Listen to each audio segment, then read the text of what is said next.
good afternoon. Welcome to the Cloud Design Box podcast. I'm Darren Hemming, and with us today is Henry Exum, who is the Head of Digital Learning for a leading independent school. Hi, Henry. How are you? Hi, Darren. Very good. Yeah, thanks for having me.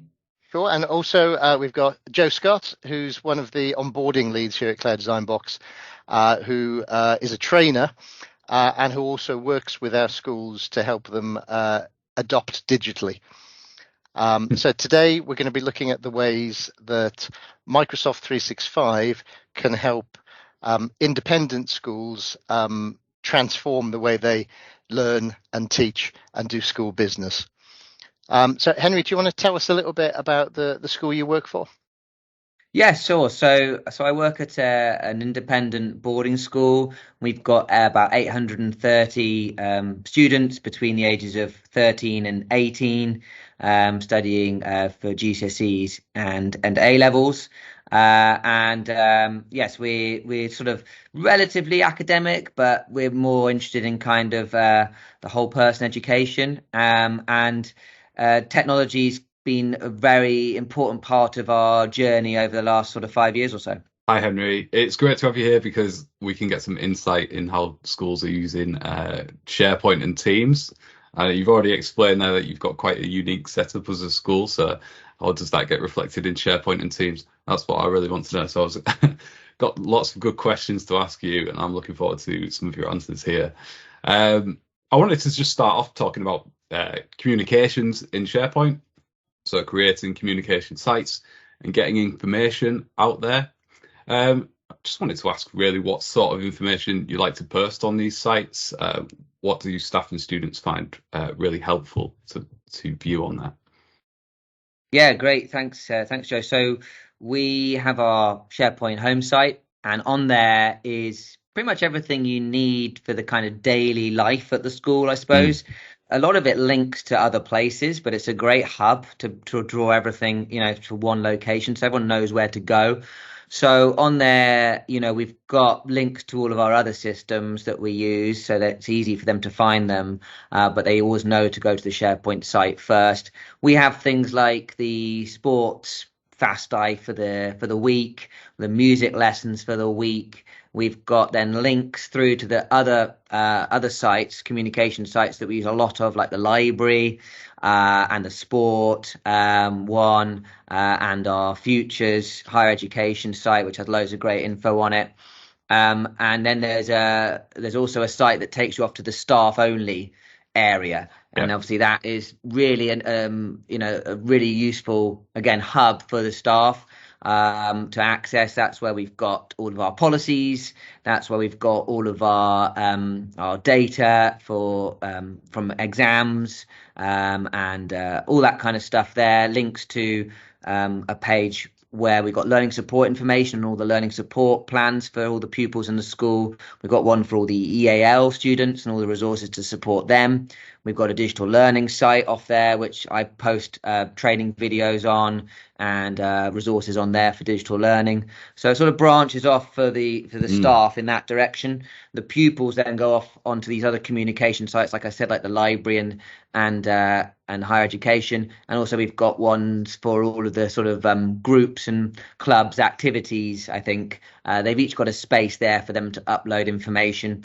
And a lot of that isn't updated daily. I mean, those sites are kind of more permanent sites for students to be able to access some information. Maybe they want to join a club and they want to find out a little bit more what it's about. They'll be able to find that information on that page. But the main home site is the more dynamic one. And again, it will link off to certain areas. And we've got nice little features in there. Some of the little web parts we've got in there, like for teachers, you've got your assignments come up on there. You've got we've got a link through a safeguarding one where you need an anonymous reporting option. So we have that on the SharePoint site for students, just a one click, and it allows them to fill in a form if they want to make an anonymous report. So it really sort of joins all of the facets of the kind of daily life of the school into one area, which is, like I said, really straightforward for people to get to.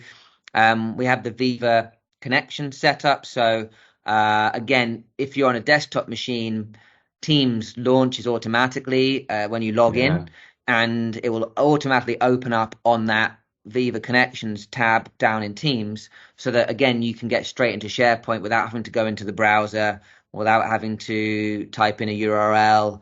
You got your Teams there, and you got your intranet SharePoint access all in one place. So you've got this fantastic flowing homepage, and every time you come in on a daily basis, there's going to be something different on that page, or a link to something different. Yeah, and I mean the news feed. I didn't mention the news feed, but I suppose that's probably the thing that keeps it looking fresh. Mm-hmm. You know, we post news relatively regularly. Some departments, some areas in the school are really good. Our futures department, you know, do a weekly bulletin, and that they post that in their futures site, but that pulls through into the central news feed. You know, and if there's an event on like a school play, and you know you need to get tickets, that will come up as a news item. We've got a biology photo competition at the moment, that's come up as a news item. Awesome. So yeah, you know, if every day or two you'll notice something new will be popping up on that central news feed that keeps that home site quite nice and fresh. Do you feel it's... Sorry, Joe, I was going to say that because there's often a misconception that in order to keep these kind of intranets fresh, you have to be like editing pages all the time, constantly changing, adding content. But actually, you just occasionally need to post a news item that you might have written yourself, or even just go to a website that's out there, steal the link, borrow the link, add that as a news post, and boom, you've got yourself another news item, and that's keeping everything fresh. And we have... Sorry, so I was going to say we also have we've got the school's Twitter feed as well embedded on there, and again it just means that it's fresh. You know, the pupils aren't probably going to go to Twitter and look at that, but it's nice to see, oh, so and so won football match or whatever, and again that's a nice place for them to get a bit of an insight into what's going on more broadly in the school. Doesn't require, like you said, Dan, doesn't require any editing of the home site. It's just pulling that information from other places.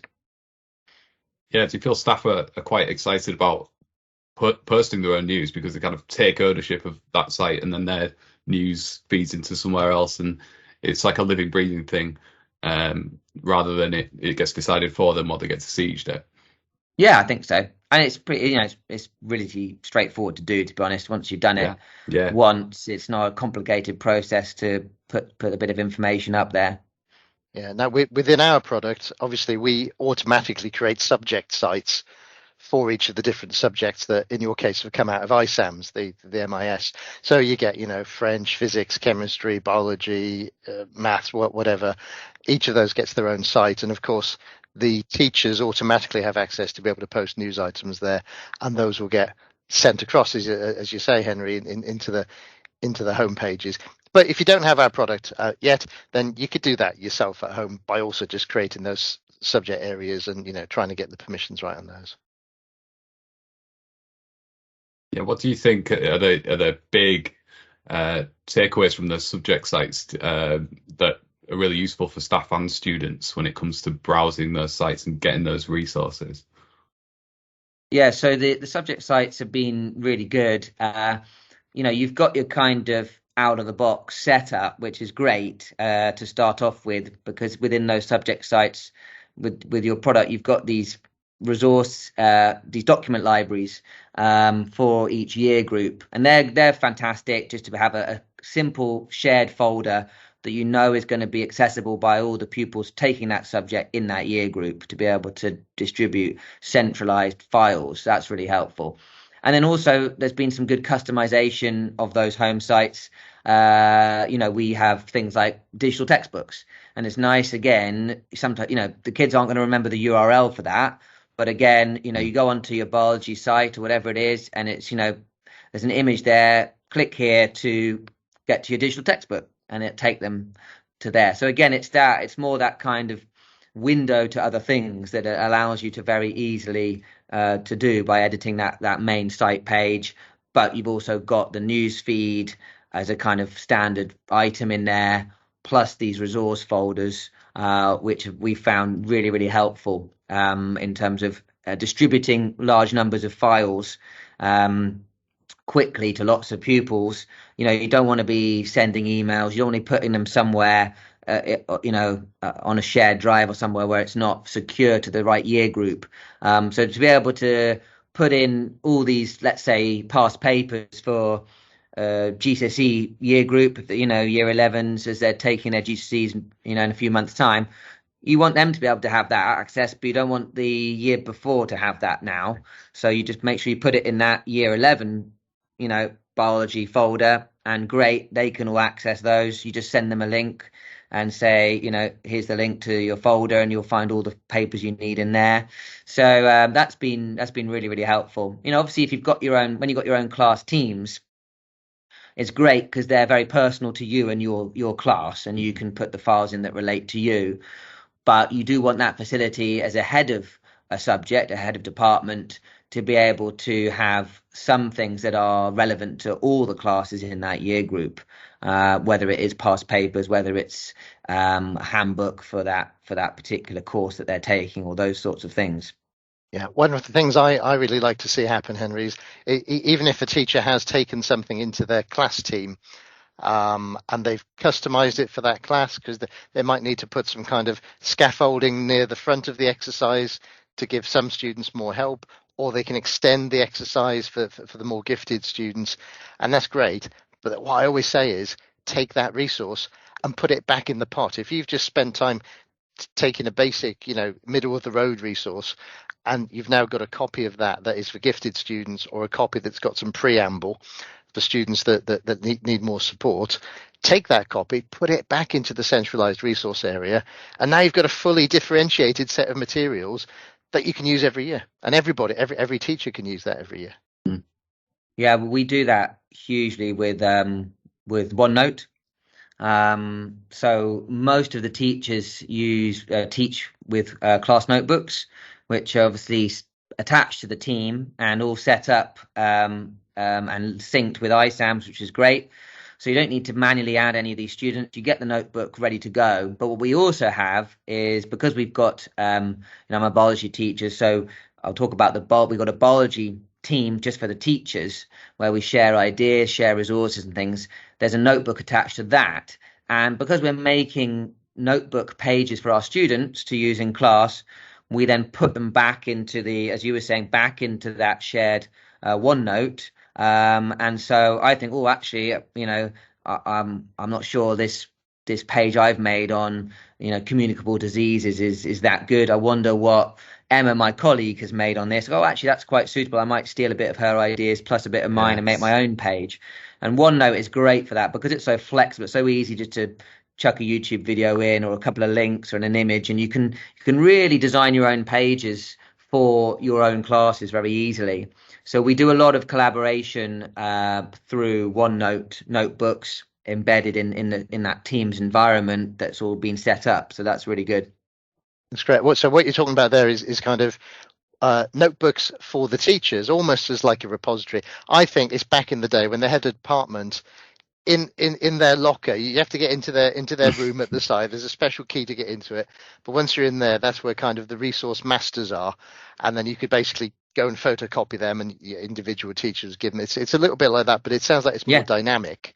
Because the teachers get to feed back into that. So that's very much kind of teachers using OneNote, but not class notebook, just a OneNote, and then you can put things into the class notebooks if you want to. You can distribute them in and push them in. But there's also this idea, and it was Joe Scott's idea, of topic notebooks, which is basically OneNote notebooks that you put in the subject areas, but they're for the students to read that information. So rather than the students picking up the resources and the things they need to read from inside the class notebook, you can actually centralize that, just like you can centralize all your Word documents and your PowerPoints and all the rest of it. So you'd end up with having, you know, a notebook about, I don't know, tropismic responses or whatever, if you're a biologist, or burning peanuts, you know, if it's lower down in the school, working out calories, or, you know, if it was history, it would be like a topic notebook about the Tudor Revolution or something. So OneNote, incredibly powerful as well. Oh yeah, I'm really it's like music to my ears hearing how you use Notebook, because you're using that every year, and that's quite a daunting task for people to set up a notebook every year. But then knowing they've got a long-term one where they can dip in and grab things, and it's saving that time, and also everyone else gets to maybe tweak it and refine it each year as well. That's really cool. I really love that. That reminds me of one of the diagrams that we use in our digital transformation. Is kind of a little circle with arrows going around, and the Yeah. idea is every year it gets a little bit better. Yeah, until it's flawless. I just wanted to ask as well a bit about user adoption. So you've talked about loads of exciting tools in SharePoint and Teams there, but what about how have you found training staff and also being head of digital learning? How does some of those tools decide where you're going to go next with like digital strategy, and do you have some plans that you're working on at the moment? Yeah, it's a good question. So for training, there was, when we bought it in, when we kind of went with Microsoft fully, and then worked with you guys as well to help set up the Teams and the SharePoint. We had to do quite a lot of work with your help as well in sort of training up different areas in the school. I think the teaching body were probably the easiest ones to actually get to move across, because we'd already had some users working with OneNote. So we had some leaders in the pack already who could help us kind of spread the word. And we started off very gently with Teams and just made it really simple and just said, look, to start with, just keep it simple this term, for example. As long as you set your assignments, your homework in Teams, that's great. You don't have to put resources in there yet. You don't have to do this, but just so you know, it can do that. And we let it grow a little bit organically, and we kind of slowly ramped it up. And we had a very focused teaching and learning week called Teams Week. And I created over 50 YouTube training videos, which go through tiny little things, how to add a channel, how to set up a class notebook, how to mark assignments anonymously, basically every feature I could think of. And I ranked them into 3 different levels: level 1, level 2, and level 3. Wow. Based on kind of user capability. And then basically the teacher had to say, well, I'm a level 1 user, so I'm going to try and do these 5 things this week and to improve my knowledge and skills. And if you were already pretty competent, then you would work on the level 3 videos that week and see if you could learn something new that you hadn't done yet. So everybody upskilled that week to another level. And then, over the last 2 years, with staff turnover, we've got a really comprehensive induction program. So I have about 4 hours of IT training over the first term with all the new teachers. And so we do a whole session on Teams, then we do a whole session on OneNote, class notebooks. And so I've got time to train up the new teachers. So you've got to kind of set yourself targets, but you've got to be, you don't want to be overly ambitious. You're not going to convert every teacher overnight. So there's some things that are mandatory. You must set all your assignments on Teams, and that means that they're going to have to use it to a certain extent.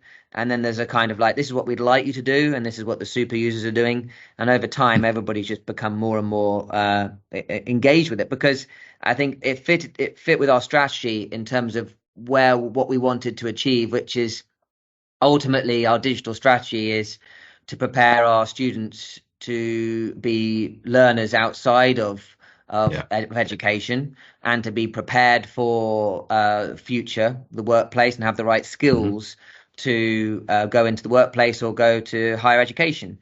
And Teams fits in very well with that, because Teams is used massively around the world in some of the biggest organizations that there are. So we're building skills for the future. So it's an easy one to sell in that way to the staff and to the students, because you say, this isn't just for now. This isn't just because we want you to do this at school. This is because actually these are important skills to have. You should know how to be able to chat appropriately in a Teams channel, and how to have a Teams meeting, because that's what you're going to need to do after you leave school. So it fits in with the broader strategy there. And I think for me now, I'm at a level where I'm really happy with the adoption throughout the school. Almost all departments are using OneNote to some extent, and notebooks. Everybody's using Teams really well.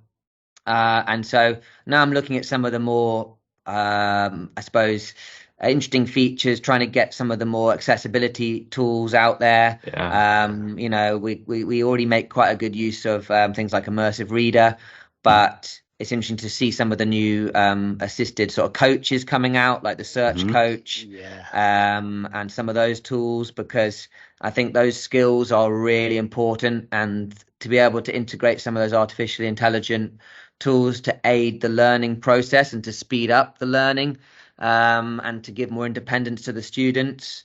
I want to start making more use of those as well. So, I'll be doing some training and putting some more training resources together to work with certain individuals who I think are going to make the most of that.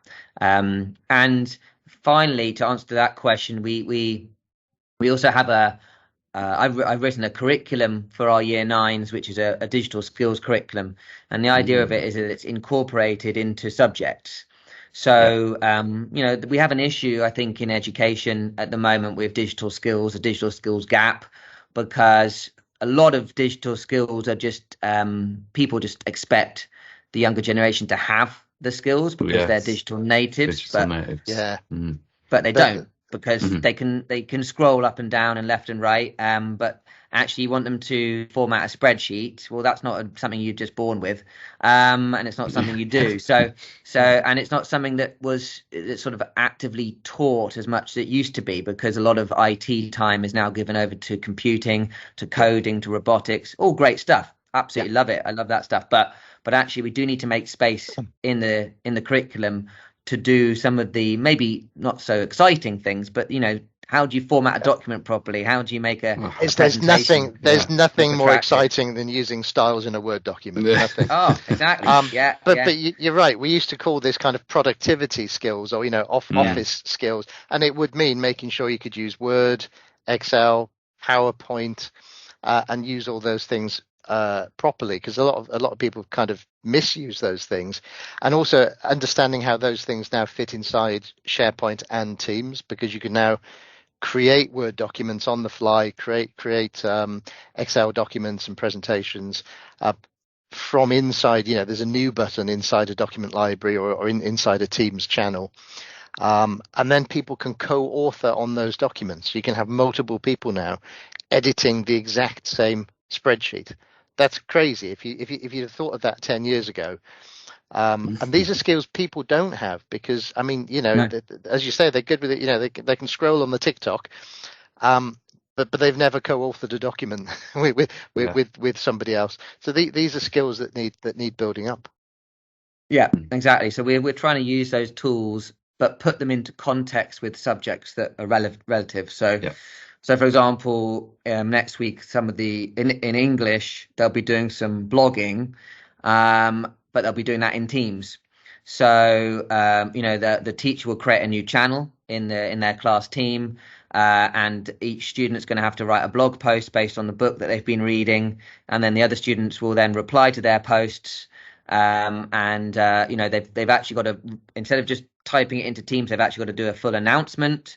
They've got to put an image in. They've got to link a YouTube video to it as well, because then they're using Teams properly. They're gaining some skills there. They're thinking about how you write as a blogger, maybe, which is also helpful. But again, it's that part of that wider strategy for when they are using Teams outside of school, to be able to use those tools that are there. So we're working hard to try and get those Microsoft Office skills integrated into subjects, spreadsheets in science, word processing in history and philosophy and things like that, and so that we can keep using that. And again, that works really well with the fact that we've got Teams and we've got class teams already set up, already configured, and synced from iSAMS, along with these notebooks. We've got the platforms there that we can then easily do these kind of curriculum based tasks very easily and keep track of them. Yeah. Now, obviously, in our context, in our product, we automate the creation of all those class teams from iSAMS. So you may be doing that yourself. If you've got 1,200 classes, you might be asking your teachers to create those classes every year and to put the students in. And if a new student comes, you have to spend time adding them.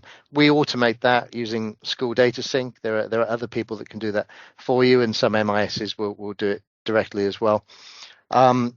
But one of the things we do is we try and create slightly more interesting classes. So rather than taking just the teaching sets from ISAMS, Monday, 10 o'clock, this is maths, we can also create kind of more interesting class teams, such as rolled up year ones, so everybody that studies English in year 8 gets a class team, and the teachers go in as teachers of that. And we do things like house teams or year house teams and clubs as well, things like that. Do you use anything like that, Henry, in your school? Yes, yeah, we do. Yeah. So the big one for us is whole year group teams, actually.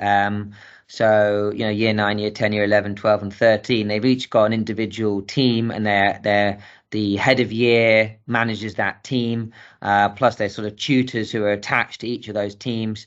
And, you can do all sorts of stuff with that kind of big team in terms of, when we have assemblies or visiting speakers, you can broadcast those through a meeting on there.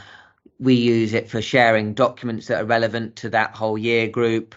One year group today just had a study skills session, and after the session, the resources for that can be put on that year group team, and everybody in that year group will have access to it. And any kind of just notices that are relevant just to that year group can be posted in there in the team, and you can tag the students so they get notified about what's going on for them. So that's really helpful. And again, the fact that that's automated is huge, because you've got 200 students in there, and then you don't want to have to recreate those every year, because obviously the entire team is defunct next year. They all move on, some students leave, whatever it is.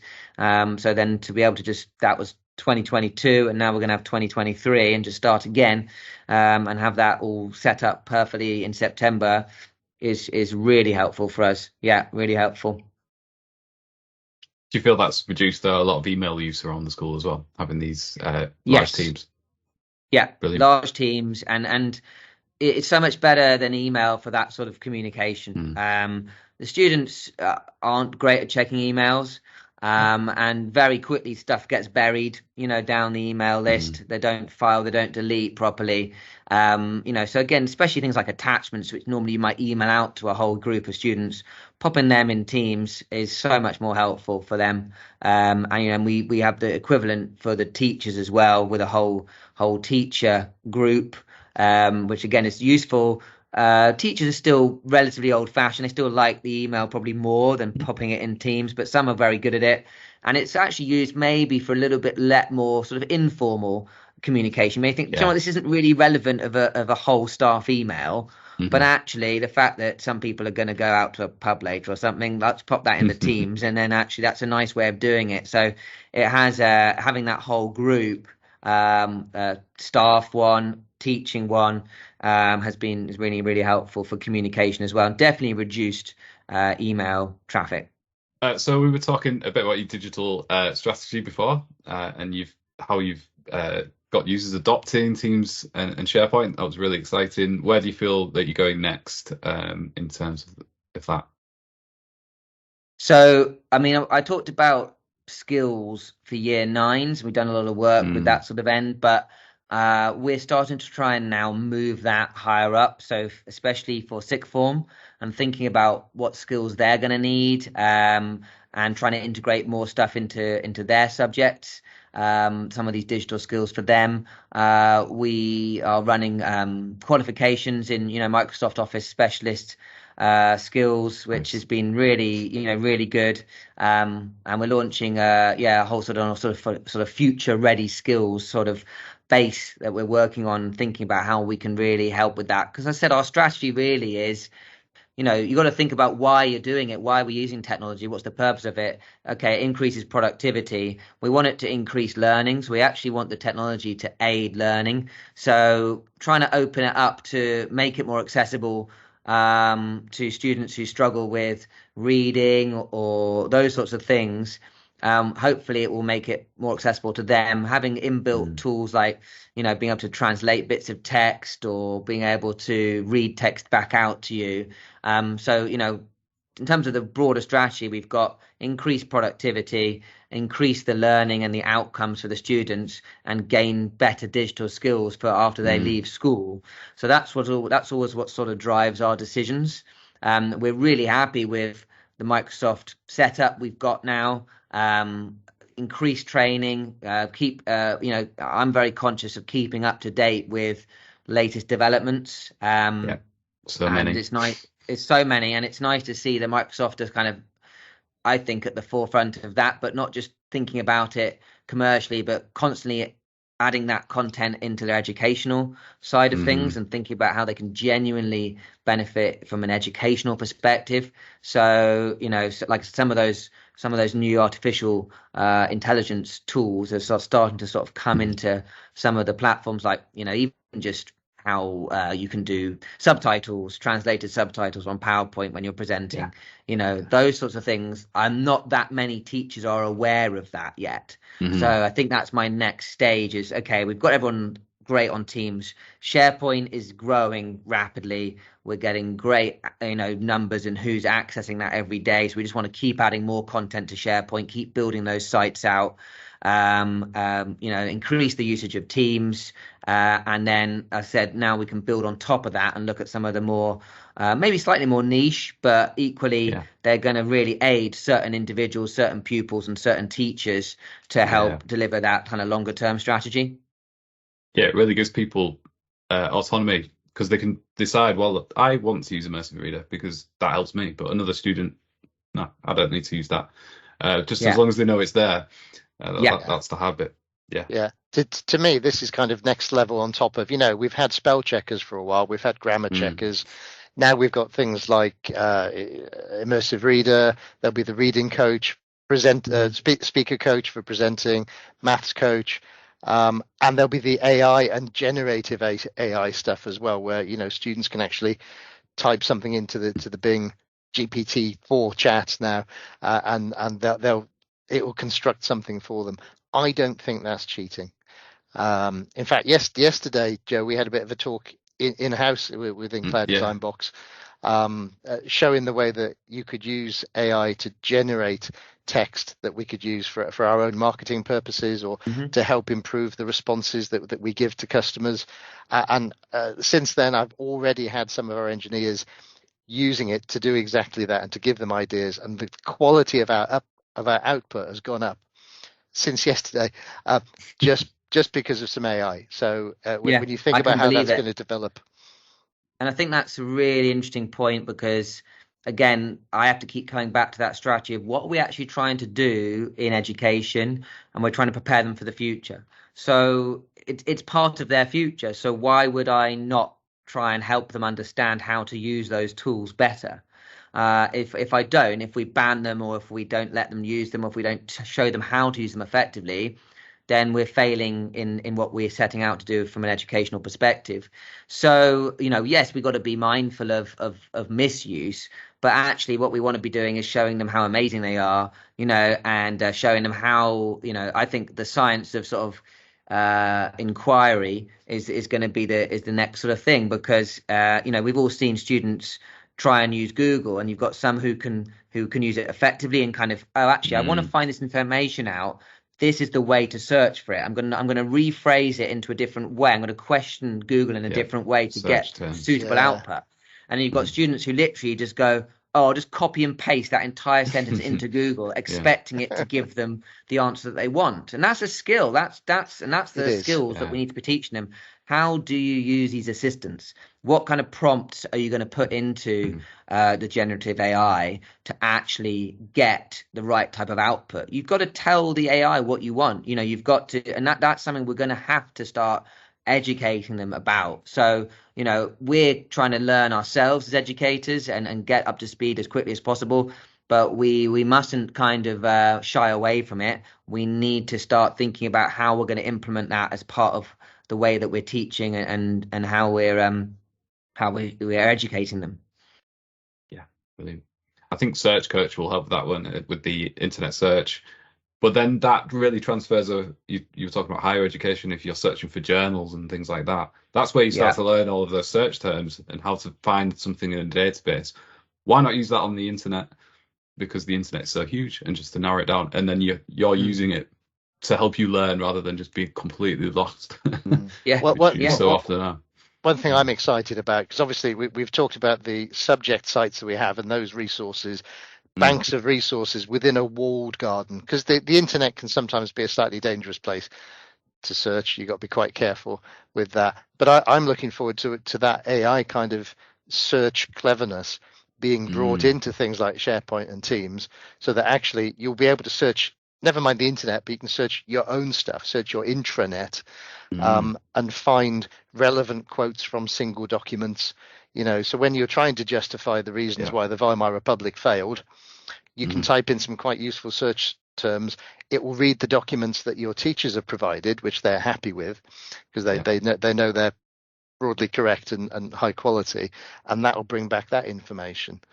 So I think there'll be kind of outward facing search, but because Microsoft are starting to embed this open AI technology inside M365, I think it'll be able to look inwards as well and just help you find stuff within, it's like if you've got a very messy bag, it's going to, if you're Harry Potter fans, Accio facts about Weimar Republic, and out it comes.